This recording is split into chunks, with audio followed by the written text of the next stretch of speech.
Welcome to ItsMoneyMark Experience. We're here today with Howard McIntosh, better known as Big Mac.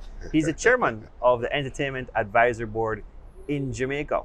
We're going to talk to him today about entertainment, what's his role on the board, and just what's happening with entertainment in Jamaica, just to get a better understanding of it. Howard, welcome to today's show. Good morning, Mark. Thanks for having me. Really looking forward to our discussion. Yeah. And hopefully I'll be on the mark. Howard, first of all, before we even talk about entertainment, we want to hear about your classical nickname, Big Mac. How did you get the name Big Mac? Why you want to stand there? Well, I don't know why you want to start there, but actually it's a group of friends of mine. I don't know why they would call me that, given my diminutive frame, but I think it very much has to do with my size and my last name, McIntosh, and it's a name that got incorporated now into a lot of things I do, including my work with like sound systems and other entertainment things that I do. So a lot of people even don't know me by my proper name; they know me by my nickname, Big Mac. Okay. But I'm comfortable with it, so yeah, no problem. And you know, Howard, talking about your role as chairman of the Entertainment Advisory Board, is it a private sector board? Is it a public sector board? Or you know, what really is it, and what's its role in Jamaica? Good question. Because one of the things I like to do is use this opportunity to educate people on entertainment and on things like the Entertainment Advisory Board and what it does. So I really appreciate the opportunity.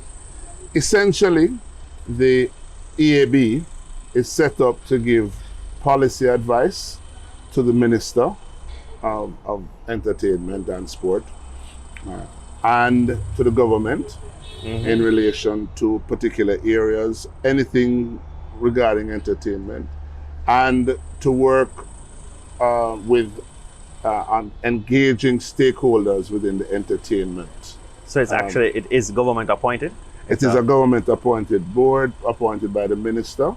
Okay. It has 22 members. It's a very large board. Wow. But you know how that goes with boards. You know, typically only 1/3 of those work.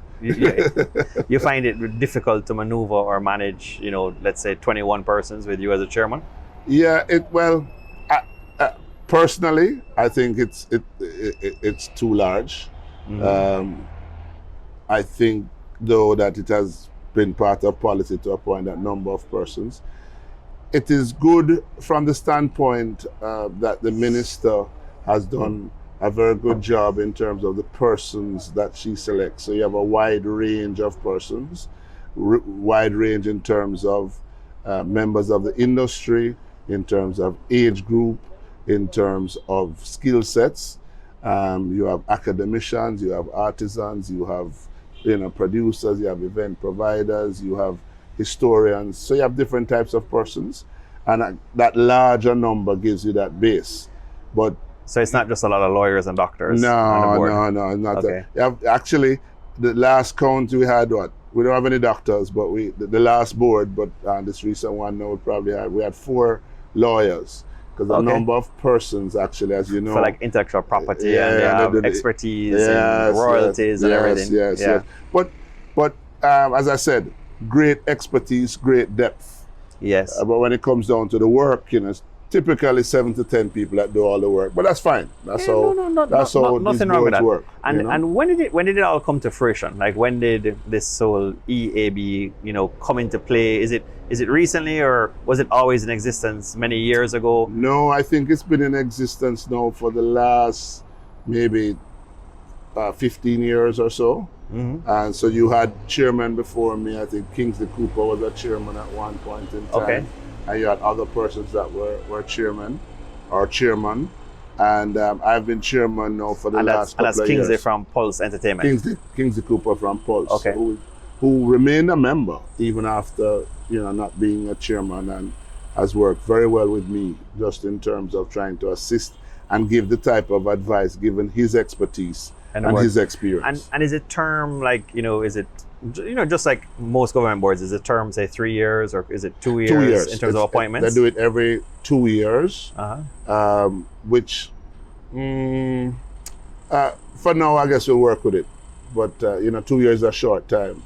Okay. The good thing for me, this is a reappointment, so okay. I don't have to have that learning curve, right, to ramp up and get to know the players and all of that. And how, I mean, you're very well known for sports. You are well known for entertainment. I mean, you've been in the media for decades. Yeah. How do you feel about your chairmanship so far? I mean, how do you feel like you were selected for the role and you're involved in the role? I mean, others would have to judge. I don't like talking about myself and my own performance. I think we've done reasonably well, though. Yes. And I think, the minister reappointing me may speak to that. And I think my other board members would agree. We set out on a path to definitely engage the stakeholders, which I think we did a lot more of based on the events we had. And also set out in terms of trying to reorganize entertainment and its approach. So we ended up. And when you say reorganize, meaning make it more formalized or make it more like an official sector, like almost like a business sector, like how tourism is viewed, or Entertainment, Mark, has its challenges, and the challenges come in different ways. One, by virtue of the fact that it's entertainment, it involves everybody. That's what I like to say about sport and entertainment. It really involves everybody. Everybody's involved in sport because if you walk, drive, or run, you're doing sport. With entertainment, if you're watching television or you're attending a game or you're going to a party or you're going to an event, you're involved in entertainment. And it's a great point because even gambling companies brand themselves as entertainment companies. Absolutely. So many companies now are saying we're an entertainment company. So it's whether there's a pro or con with it, but the thing is that lots of companies are branding themselves as entertainment companies. And that's the point, because it covers such a wide gamut of things that you typically, a number of, especially larger companies that get involved in entertainment, get involved with other activities that are in entertainment. So even though you might start off with just casino gaming, like you mentioned, for example, you're going to have artists performing, you're going to have a band performing, you're going to get into other types of services. So entertainment is so broad. Many people sometimes say to me, well, it's actually too broad. And I must tell you, it is very broad, and that's why sometimes when I have discussions with different ministers, I say to them, this is one of the things we're going to have to start to do from even a government perspective. We're going to have to consolidate the management from a government standpoint of the entertainment business, entertainment industry, because even right now it is governed by 9 ministries. What do you mean when you say that, like governed by 9 ministries? There are serious involvements on the part of 9 ministries in the entertainment and cultural and creative industries. And we can look at them. Obviously, there's the Ministry of Culture, Gender, Entertainment and Sport. Sport, right? Which is one ministry. That's one. There's the Ministry of Industry and Commerce. Is where all of these different ones are. All the different ones have different aspects of entertainment. Animation is in the office of the Prime Minister. Okay. For example. This is a very, very good point. And it's a point that's not well understood by persons. And I believe, and I know. So you'd rather see just like one focused area, just consolidate everything, or more defined. Part of the reason why some of the industries have been successful is because of the focus and the focused management and the focused approach. If you have that type of fragmentation in an industry that is already fragmented, and from a management standpoint, even for the government, you're looking at it with 18 different eyes. You really don't want one kitchen with 9 chefs. No. We need to consolidate the management of the entertainment and cultural and creative industries in one ministry. So that any issue that is related to entertainment, we know exactly where it goes. Yes. You know, local government, the Ministry of Local Government is actually the regulator of the industry. Yeah. You know, and the Ministry of National Security oversees the legislation Right. that deals with the industry. Yeah. So, and let's just use tourism as an example. Any aspect of tourism, whether it is certification, regulation, promotion, all of it is in that Ministry of Tourism. And how do and you then find that is one of the reasons why I think we've had some success, have major success in tourism. And looking at it from a bigger picture standpoint, you know, the US, which is it's a nearshore market to Jamaica. Yeah. They've had their ups and downs with entertainment. Sure. I mean, conferences have gone dead with COVID, you know, but just even in Vegas, you know, MGM, everywhere brands casino gambling as entertainment. So it's not just in Jamaica that companies are branding themselves as entertainment, but they have conferences, you know, they have hotels with conferences, they have sports as well. Do you find that's where Jamaica is shifting as well too, where entertainment is getting broader, to your point? Well, I spoke to the management of it from the government point of view. I think even within the industry itself, it needs to get more formalized, and it is doing so. You have listed entertainment companies now on the Jamaica Stock Exchange. You have many of the entities that are operating in the business, they actually are formal operators. The truth is you still have a lot of informal operators because the barriers to entry are somewhat low, especially when you're talking about promotions and parties and that. However, part of what we are encouraging from an entertainment advisory board standpoint and in engaging our stakeholders is that you need to get formalized. You need to be part of the system. You either need to be part of the entertainment registry at the ministry, you need to incorporate yourselves, you need to look to list on the stock exchange, you need to become a member of the PSOJ, you need to get involved. Now there's a historical fear. But you raise a good point here. So is the Entertainment Advisory Board similar, or is its goal to be like a PSOJ where you can just join and become a member, or it's just a board? Well, it can't be because it's a government appointed board. So it's really a board. So it's really just an advisory board. An advisory board. And one of the things that I know the minister is working on, and we have encouraged, is that it needs to become a board, right, set up by an act, right, and the work on that is being done under the Creative Economy Act, right, where they hope to eventually have a board. In that potential act or draft act, will it actually say these are the items that are classified as entertainment, like as a sector? Well, or is there a document that says these are classified as entertainment sector, like parts of the entertainment sector, or we don't have that document in Jamaica yet? No, we have the document. The act is in draft stage, so that is being done. There's a lot of work that's being done. Okay. And I need to say immediately that the challenges and issues we have are not unique to Jamaica. Yes. You know, because entertainment, whether it's in the US or in Asia or elsewhere, they're similar challenges, and that's why UNESCO has sort of made a definition for entertainment and the creative industries. And I have that question. We use that phrase a lot in Jamaica. Which one? Creative industries, right? Is it actually a word? I haven't really come across it much. I haven't seen it in, I don't know, G7 countries. I haven't seen it in the US much. I haven't seen it in other countries. But is it something that is really unique to here? I mean, we always hear creative industries can't get money in Jamaica. Creative industries can't get money in the Caribbean. But you know, when you go on Google and you Google stuff in the US, Europe, Australia, you don't really see creative industries. Is this something that really we've just invented in Jamaica? This word or phrase, creative industries? No, actually, it's there's a UNESCO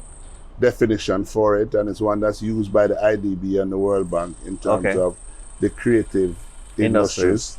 And it's part of the reason why I made sure. And creative industries is a part of the entertainment sector, or is creative industries outside of entertainment? So broadly defined, and I'll tell you how we have sort of redefined it. Because you know, in Jamaica we do things a little bit differently. Because if I make craft, I feel like I'm creative, but I don't think I'm an entertainer. Different countries have adopted different definitions for the creative industries. Yes. For example, in Jamaica, advertising, which is truly a creative industry or a creative segment of the industry, is not necessarily counted within the creative industries, right? But you know that advertising is definitely creative. Now in places like Australia, advertising and media, they're counted in the numbers. I like it. This is Professor Big Mac now at work. So this is part of the thing, the definition, and you know, it's tied in very much to the historical view, historical perception of how sports, recreation, culture has been treated, and it's a problem we have to solve, Mark. So is the goal of this potential act, is it just to finally put things in black and white? Because I know sometimes some of the criticism of whether it's entertainment or creative industries is that it's a bit, as you said, wide, it's broad, and it's a bit loose. Yes. So you know, sometimes it's hard to put it in black and white and get it very clear. Yep. Which is why the bankers sometimes have a problem with it. Well, yeah, and we're going to talk about that for sure. The one of the objectives is definitely to bring a more formalized approach to the industry, a more defined approach, and to try and solve one of the biggest challenges with the industry, and that is data, the absence of data.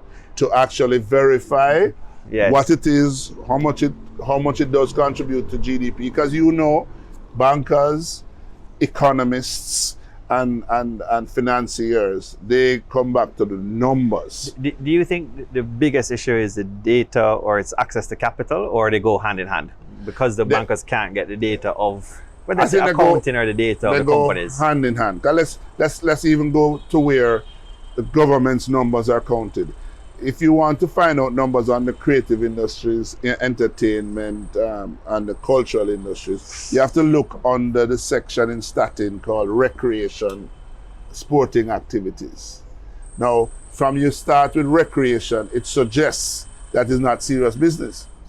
And so we're working with Statin and trying to change that as part of the thing. Digging deeper, what you're really saying is that it's hard to get some economic statistics on the entertainment sector because, I mean, Main Event is public now, right? I mean, we saw where Proven, as a major private equity firm, has invested in Dream Entertainment, like an associate stake, 20%. Correct. So we can dig down in Proven's financials and maybe see how Dream Entertainment is doing, if it's profitable or how it's doing. But besides those two statistics, we can't really get any other data on the industry. It is a challenge, and so we might hear, whoa, you know, there's X amount of round robins, X amount of, as I say, parties, but it's just a guess as to what the revenues are. Well, it's a little bit better than a guess. It's a little bit better than a guess, because one of the things that the board did, along with a few key stakeholders, is we used the time in COVID properly and constructively, and so. Is that getting surveys, you mean, or how are you getting? I'll tell you, the last real study that was done that people speak to is one done by Vanus James way back in 2005. I say way back, but in 2005. And that's the one that everybody speaks to. And enlighten me, Vanus James is a market researcher, professor? A professor at the university. Okay, specializes in entertainment? Specializes in intellectual property. All right. And the creative industries. And so that's a study that's most referred to, but a lot of the information there is now outdated. So one of the things we were mandated to do during COVID, and we agreed to do, was to try and get some better information and numbers for the pre-COVID. And it's one of the opportunities that has actually come out of COVID, this whole COVID, out of the pandemic, is that we had some downtime to really sit back and assess it. And we completed that in July of last year. So we have better numbers now on round robins. We have better numbers now on the festival economy. We have better numbers on the nighttime economy. And all of it is based on what is available. Okay. Because we, for example, most people won't know that we have, based on the information coming out of the police, out of the Jamaica Constabulary Force, that we have in excess of 21,000 legal events every year. And that data is in the JCF. That data is in the JCF. Because So the that's permits are granted. The permits, because everybody who is having an event is supposed to Have a permit. apply to Right. get a permit. That's a permit from the local government authority, which would include approvals from health, fire, and also the police. So fantastic. So you have that data point. So that's a data point. And that's a data point that most people don't know.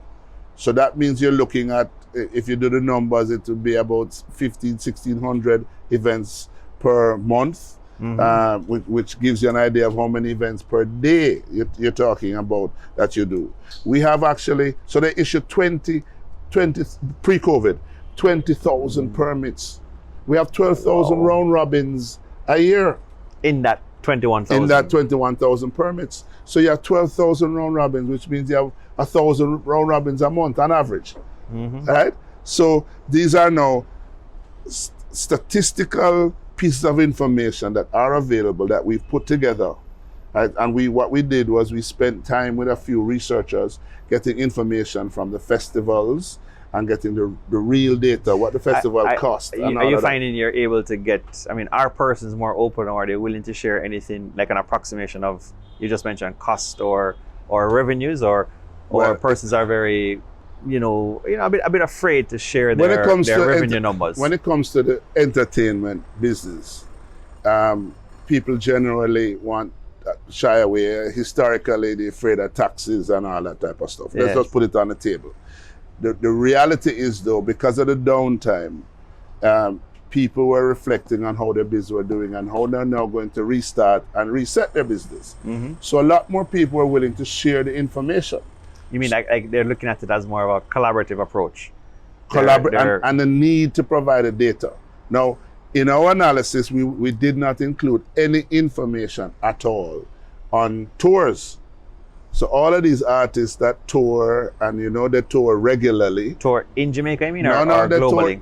They tour globally. I mean, pre-COVID, when you go to Norman Manley on any Thursday, I use Thursdays in particular.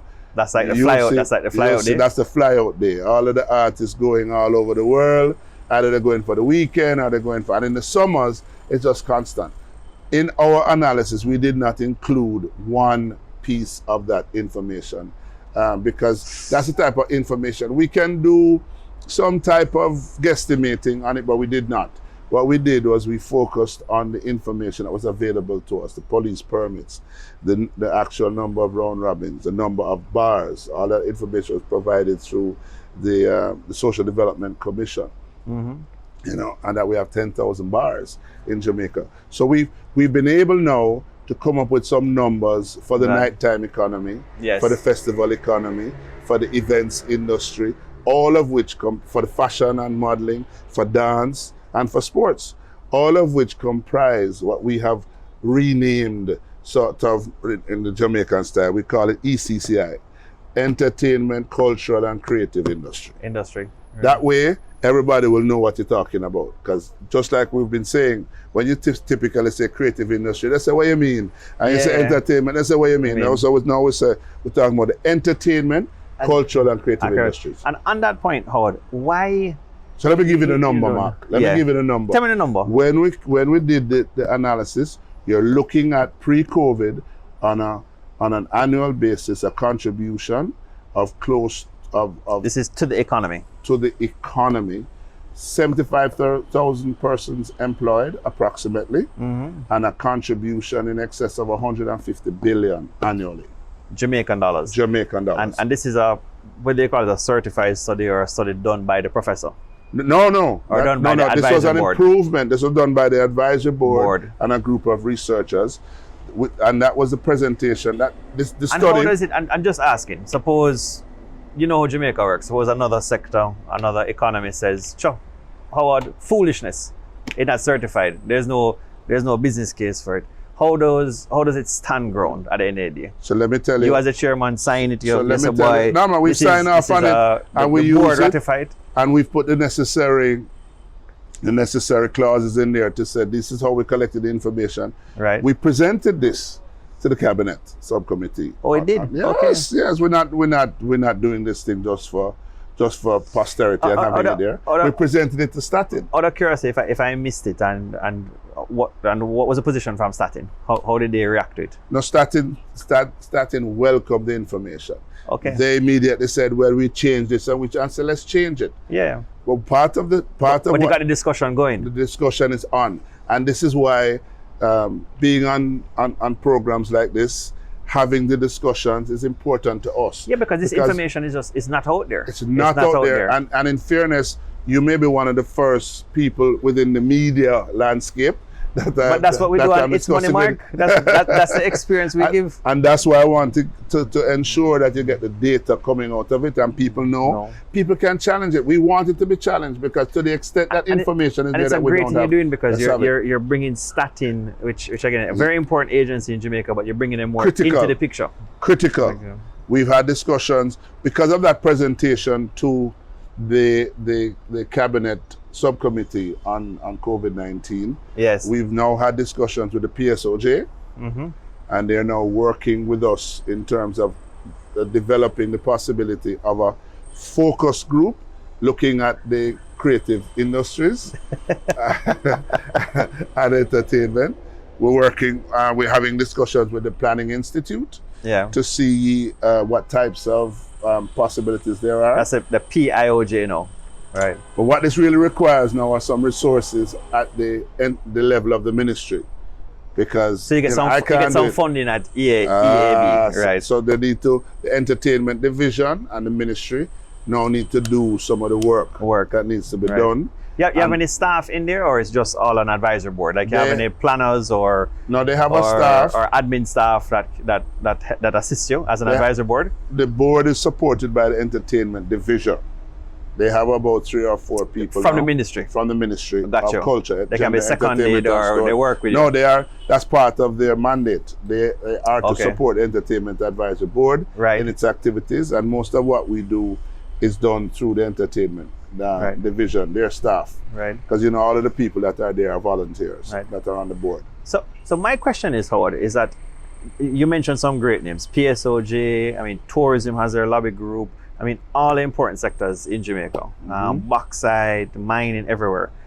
Why does entertainment yet? So you started it now with the EAB, you have your team, not just you, but it seems like clearly you're the glue. You're pushing this forward. There's some good people appointed on the board, by the way. Yes. Sean Paul, a couple of the other people going to be on the board. Excellent. Yeah, man. Does entertainment though have a lobby group yet? No. And is that something that is to come? We are pushing for it. We need it. And it is required in order for the entertainment industry to get the level of attention, to get the level of focus, to get the level of commitment, and to get the level of capital required to take it to the next level. We need the industry to get more organized. Nice. The industry is much too fragmented, and it's fragmented in different ways. You have a few industry associations that have been trying hard for a number of years. Jamaica Reggae Industry Association, the Jamaica Federation of Musicians and Artists, the Jamaica Film people. You have a couple of associations. So you have associations, but they represent in many different parts. And so you have the royalty societies, for the Jamaica Association of Composers. You have JAMS, which represents the recording. So you have JCAP, you have JAMS, you have these associations. So you have industry associations, but some of them doing very good work. But there's no headline or top-notch lobby group. What needs to happen now, and this is part of the discussion and the engagement with the stakeholders, is all of those groupings and other persons need to come together so that there is an entity. And I'll use probably the best known one of the JHTA, in terms of an effective lobby group for the industry. Right. So you need to have something, and let's just call it, for the purposes of our discussion here, Entertainment Industry Association, EIA. Perfect. Yeah. And all that group has all the heads of of the various associations This that have been properly subgroups. constituted and properly registered and properly formalized, and they come together and they form a grouping so that whenever, whether it's the minister, the government, private sector, wishes to speak to someone from the industry, they know they can go to the EIA. That's just our term that you and I just like what invented. you said earlier, ECCI, I think was the acronym. Yes. I mean, we have many acronyms in Jamaica, but it just We're might have a country of acronyms and brands. Absolutely. I mean, I think we have every day. We have more acronyms than countries in the world, right? Yeah, but that's why it was so great. But it probably has to be a mix of, like what you're saying, it's going to be businessmen and businesswomen, and then also creatives. Yes. Because of so many of these subcategories. And that's fine. But it's a challenge. It's a challenge. Yes. But it's something that needs to happen in order to increase the effectiveness of the industry and to increase the efficiency in the industry and allow the industry to make some more money. But the challenge you have, Howard, it seems, is the difference in the entertainment sector than all these other lobby groups, and the lobby groups have been very effective. If you look at the winning sectors, yes, is the creatives, and you know the word you use, the creative sector. Everyone wants a seat at the table in your sector because it's a very emotional sector, which makes it great. Which is the beauty of it. Yeah. And it's a challenge not just in Jamaica. So let me be fair. It's a global. It's not just but we have to understand that for us to have real power, the industry is going to have to unite. Yes. And unite in many ways. Everybody is not going to be able to have a seat at the table. We have to strengthen the organizations, choose whichever organization you want to become a member of. Because all of a sudden, for example, during the COVID time, I have been hearing about more entertainment associations. You know, you have ever before. So you have the promoters. Because the playing field is very even now. Yeah, promoters association in a parish and all of that. Great. Let's form the organizations. Yes. Let's subscribe, strengthen these organizations, have them become vibrant organizations. Let's have a parent body. Yes. And that parent body would become, and you elect who you want to elect. If they're not performing, then you let them go. And then we would have an effective lobby group for the industry. Yes. So when the government wants to speak to just like they speak to the JHTA or the Jamaica Agricultural or the farmers, they come to you and they say, here are the challenges we have. What do you want? And we have that type of discussion. So they know where to go right away. The minister, the government knows the challenge right now right away. Is that body does not exist. The leadership does not. So a lot of things that even the EAB is dealing with, yes, in a normal situation, they would not deal with. Because we are asked then to represent even different positions. And we do it, but it's not necessarily because we want to do it, it's because we have to do it, because somebody has to represent the industry at different points in time. Yeah. So that is needed, and so I'm happy that you raised it. I'm happy that we're dealing with it. I hope everybody hears it and they must raise any questions about it. So it's a step in the right direction. It's a next step. Absolutely. But the precedents that you do have, or let's say the wins for the sector, right? Yeah. You have Main Event, right? Which is Solomon Sharp. Yeah, man. You have Dreed Entertainment, which is Scott Dunn and team. And Kamal and those guys, yeah. And proven put money into it. So you have a precedent, right? You have Pulse. And you have Pulse. You have Pulse as well. So you have you have three precedents. You have listed companies, one's an associate stake. So when you look at that now, do you find SVL, Supreme Ventures, branding themselves as entertainment? Yes. The big kahuna. So when you have all of those wins now, do you find the young guys, the young ladies coming up, look at that now? You can use that and say, this is a way to take your business, to take the sector. I think this is you cited some good examples, and the quick answer to the question is yes. Which is what we try to say to everybody. It's no longer just an informal business, which it was decades ago. Now you have registered companies, listed companies. Most of the people keeping parties now are set up. The service providers are set up as entities, and they're good companies. Yes. All employing numbers of persons, and as demonstrated now, because nothing is happening, and entertainment of the most adversely affected industries, entertainment is the only one that has not restarted and has been stopped by government mandate. It's the only sector, and this is why that lobby group discussion we're having earlier, and I think the pandemic has allowed a better understanding of that and the various linkages that exist within the entertainment industry and connected to the industry. Because when you have an event, everybody thinks about the stage and the artists and the people working there, but no. And that is what I think a number of the members of parliament finding out in their constituency. You mean the indirect flows, all the indirect benefits? We call it indirect benefits, but we call it linkages, because I want to know that it's linked. So when you're having a stage show, the barber, the hairdresser, the dressmaker, the tailor, the transportation people, the security people, that is how many of these entities survive. Mm-hmm. By having, remember those 21,000 events that we talk about annually? Coming off the linkages and the multipliers affecting those 21,000 events is what makes many of these companies, and I just mentioned some of the linkages, legal, intellectual property people, all of these people are linked to the industry, and based on the events happening and the activities happening around, that is how transportation is affected heavily. Security companies affected heavily. Mm-hmm. The beverage companies. Mm-hmm. Just talk to Red Stripe, talk to Campari.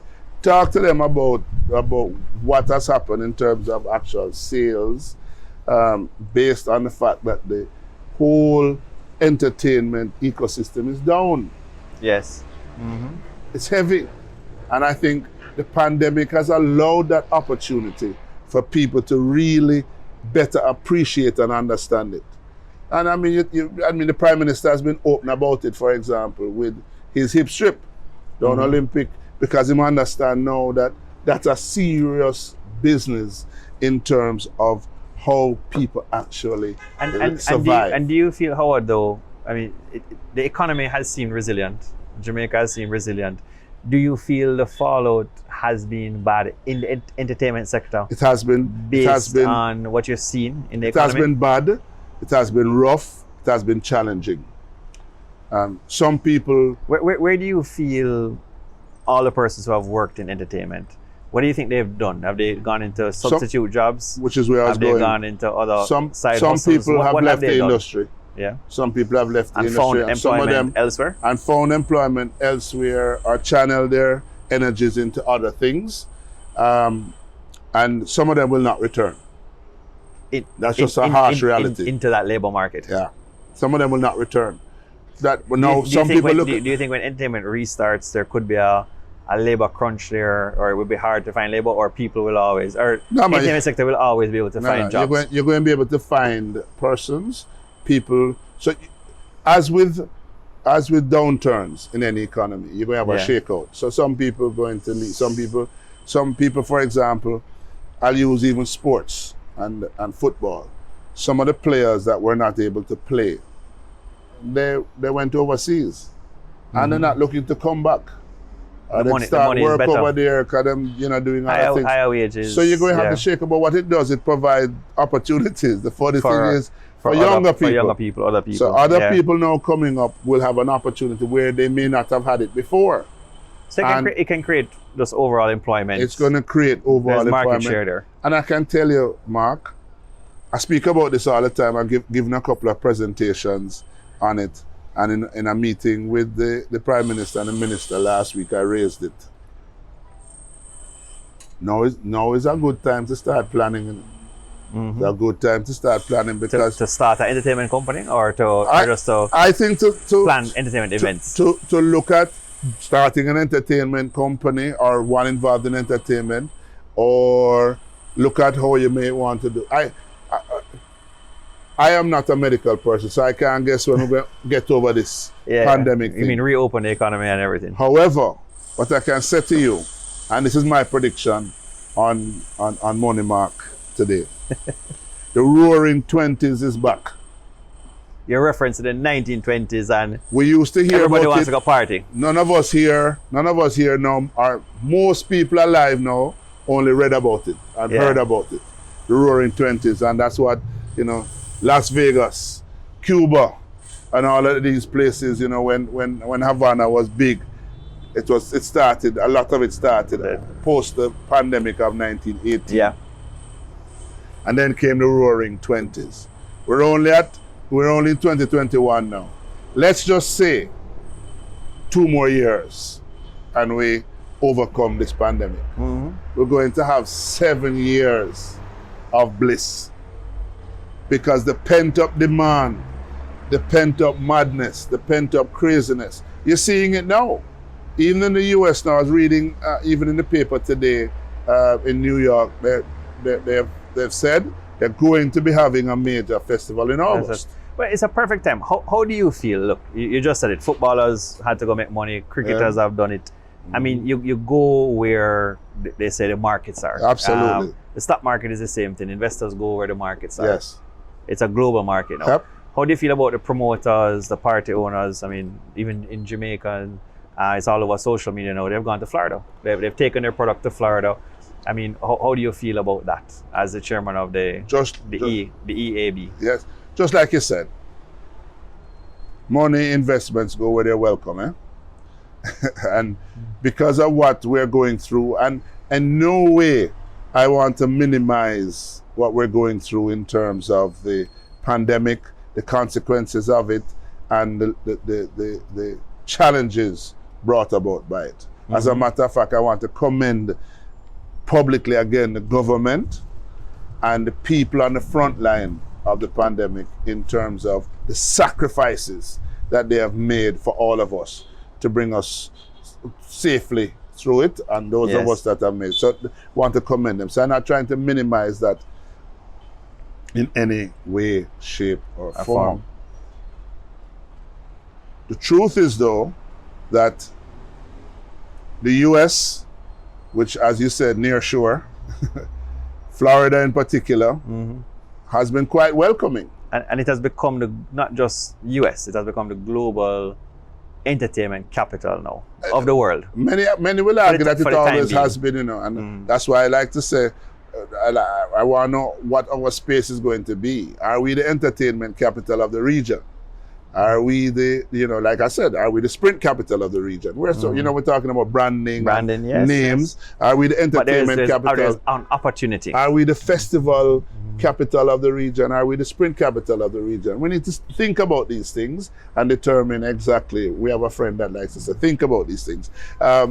We need to determine what space we want to occupy. As I say, you have to change. You can't just be the reggae capital maybe forever. You might need to change it and change it, and maybe like Kingston has been designated a creative city. What does that mean? What we're doing to make sure we maintain that particular stand. But there's an opportunity, as you're saying, for if Florida has done it and the mayor there has done it, maybe Jamaica should become a huge party destination as well. Well, this is it. Even if you say, boy, it's going to be Negril, or it's going to be Negril to Ochi, or it's just Kingston alone. Because there's an opportunity there, but that discussion seems like it's just not happening. Well, I went take that one. And it's a $150 billion discussion. I want to come back to you. This 150 billion US discussion. I want the 150 billion Jamaican dollar discussion. But if we open up the market, we're talking about a lot more money. Remember in that number, I have not included any tours. But that's what I want to get at. You asked the question, I want to come back to it. I know, but you have a great memory, so we're going to come back to it. You don't own nightclubs now, right? Yeah. You don't own restaurants. I say. You mean me personally? I'm just saying personally. You're not doing parties personally. Yes. But you said you said today, right? Yeah. You said today that 21,000 parties. You said 150 billion Jamaican. You said all these statistics, amazing. So why is there not a guy? Just like what we've seen it with tourism. There's the Jamaica Bankers Association, whoever's out there. I think that's Jerome Smalling now. At one point it was, it rotates between the bankers.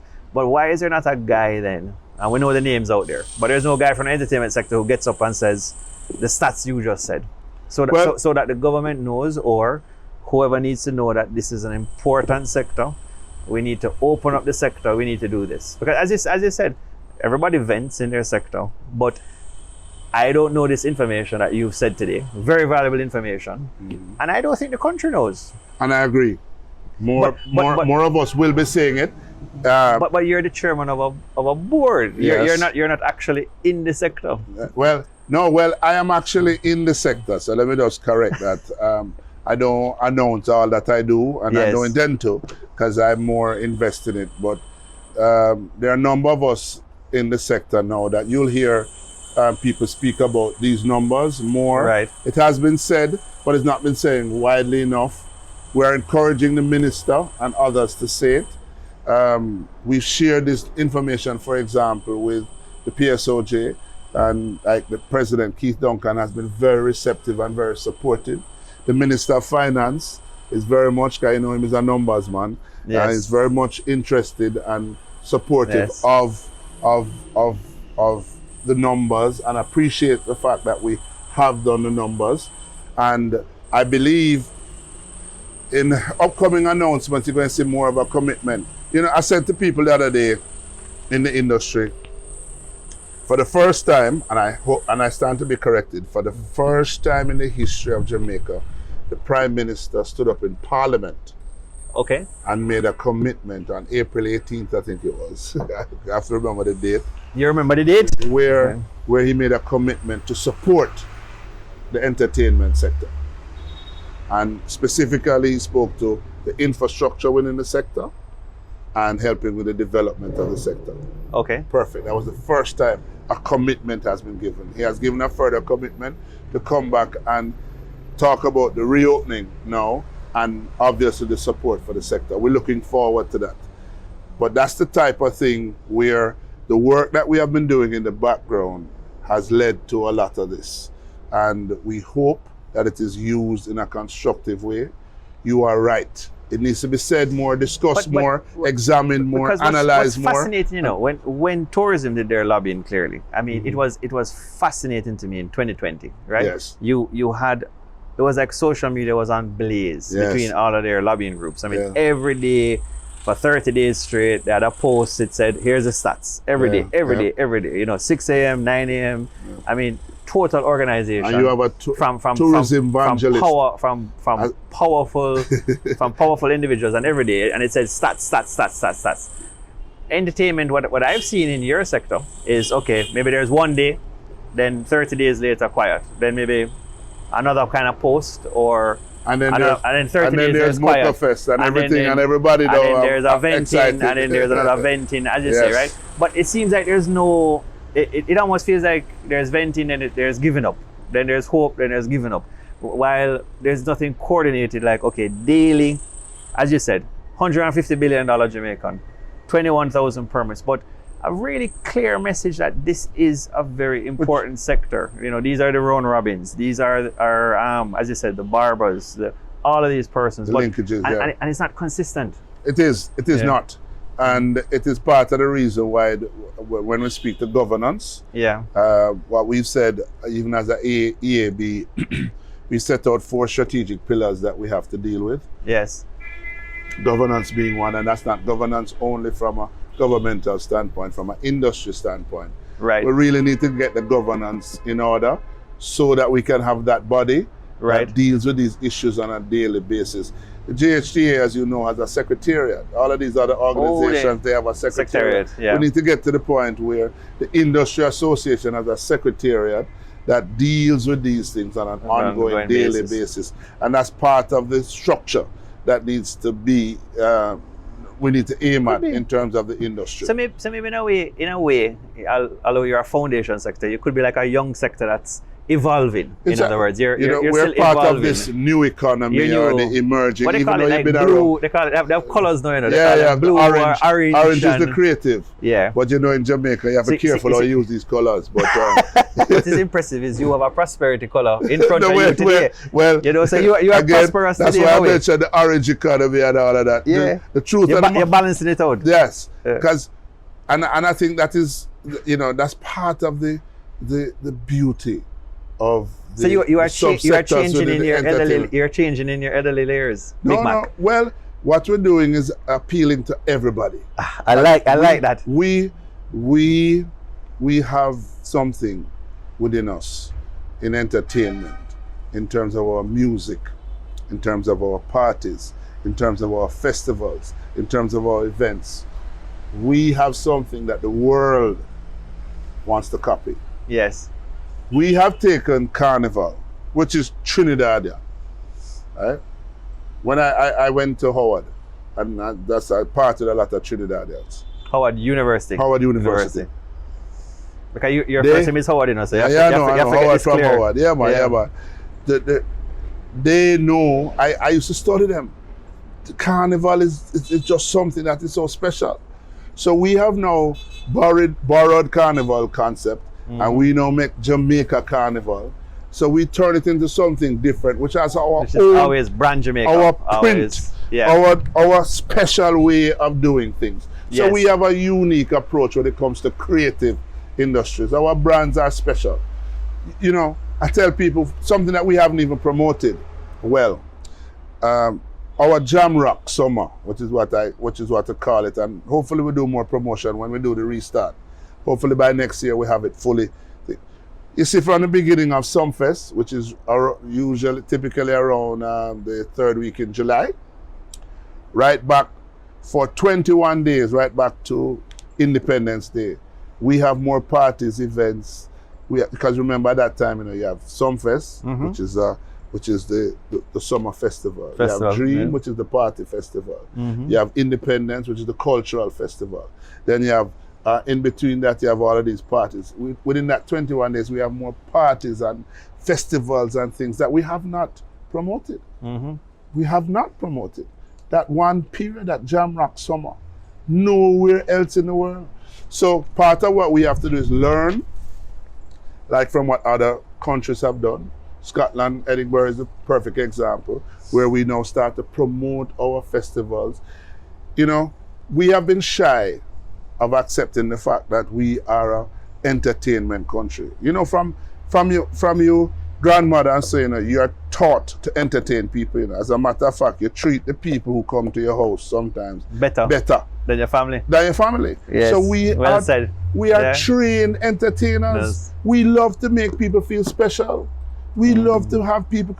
So we must build on those attributes. We must build on those almost assets. like the country itself have an entertainment calendar. We have an entertainment culture.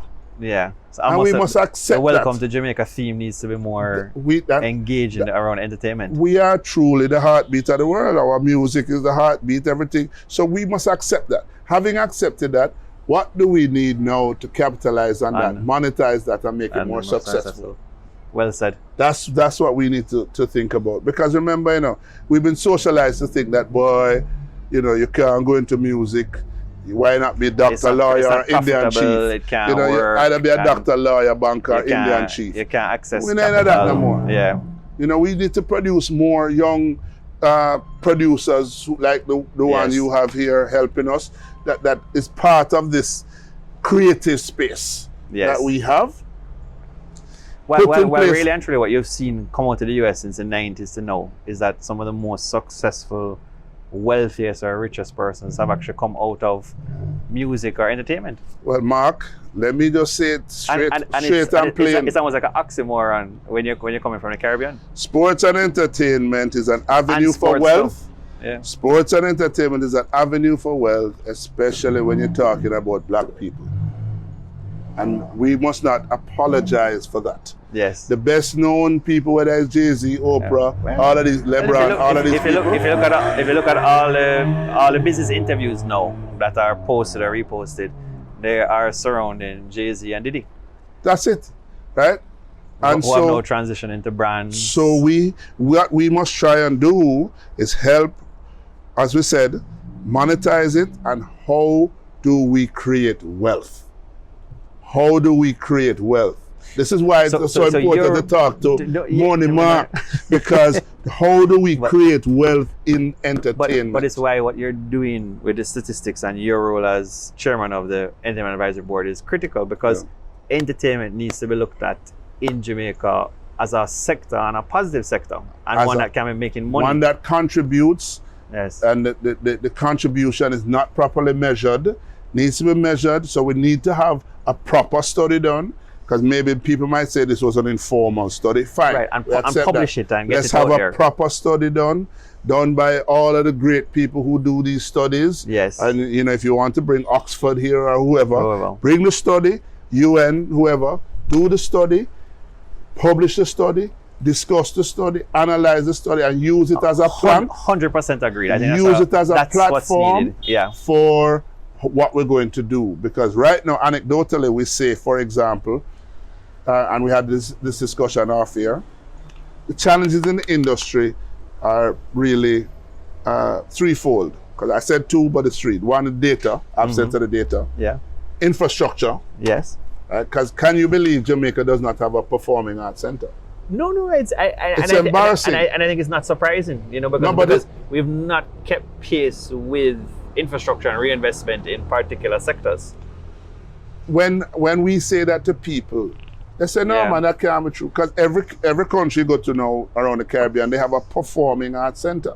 Yeah. Now we call it a performing arts center, but in this dispensation, you develop in a modular way, Yes. so that it can be used for smaller events, larger events. You can do different things. Absolutely. And you can have media there, and you have a performing arts center, which also would be used as a training institute or center. And it's a separate topic, but yeah, if you look at what has grown the brand, the sports, the music, etc., we have to get more infrastructure there. Because we don't have any.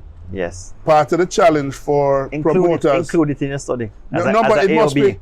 But part of the challenge, for example, for promoters, you know, because most of the events that you have are greenfield events. In other words, when you go, it's just a table.